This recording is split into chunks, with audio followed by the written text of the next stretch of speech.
Hello, everybody, from David and Victoria on the unceded lands of the Lukwago Nation of peoples. And this is going to be part two in what I told you I was going to do in a series of 3 or 4 videos that relate to reading. And I don't mind telling you, whether you're a teacher or a parent, I can't imagine a better time for you to focus on reading. Reading covers it all. Let's face it, if your kids can read, they can do well in almost any area. It's a prerequisite, but more than that, it's that tool to let them fly, to set them free. If they're tired of pandemic, let them travel to some far-off world, or go back in time or into the future. So this is part 2 in what I hope to offer you as a series of ideas on reading.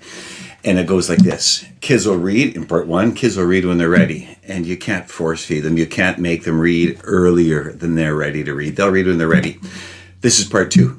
The second thing it takes to become a reader is a hero.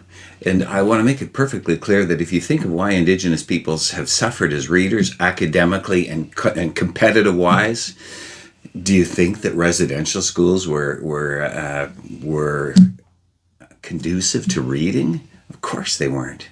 They weren't, period. And those kids who came out of residential schools, do you think they modeled reading practices? Of course they didn't. They plain and simply didn't. I'm talking about First Nations, but that also applies to Métis people and to Inuit peoples. And the reality is that we need a hero. You need a hero. Somebody's got to open the door and take you there. And for those of you who are already voracious readers, chances are that 90% of you can say, oh yeah, I remember it was Mr. Thorpe who got me reading. Oh, for me, it was my grandma who got me. And those of us who are not readers will say to you, no, I never had a hero who gave me that gift and who put me on that road. And I've had tons of heroes. My dad was a hero, and he didn't take me there because he didn't know it was his job.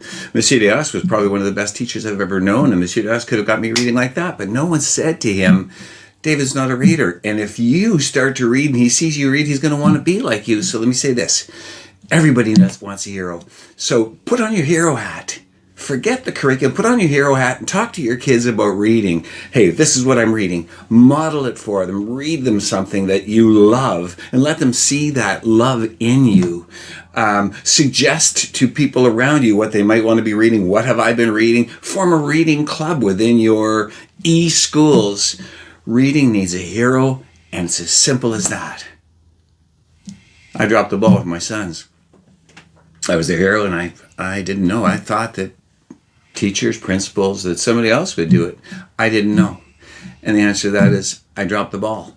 But with my daughter Victoria, I didn't. No, for her, I was her reading hero. I made sure that I read with her all the time. We talked about books and literacy, and I filled her room with books, and I became her hero. And what do I got? I've got a voracious reader in a daughter and 2 sons who don't read. Whose fault? Mine. Nobody told me. So let me tell you today, the second thing it takes to become a reader, according to Maria Montessori, is a hero. It takes a hero. All right? 1, time. 2, a hero. And number 3, I'll come back to you. I'll come back to you a little later. Okay, thanks. I hope things are going well with you. I know that the world is just so different, and I'd like to say things are honky-dory, but oh man. And don't get this wrong. The world will never be the same. It will never be the same. Is that good or bad? In many ways, it's probably good, but it will never be the same. So brace yourselves, get on board, and become somebody's reading hero.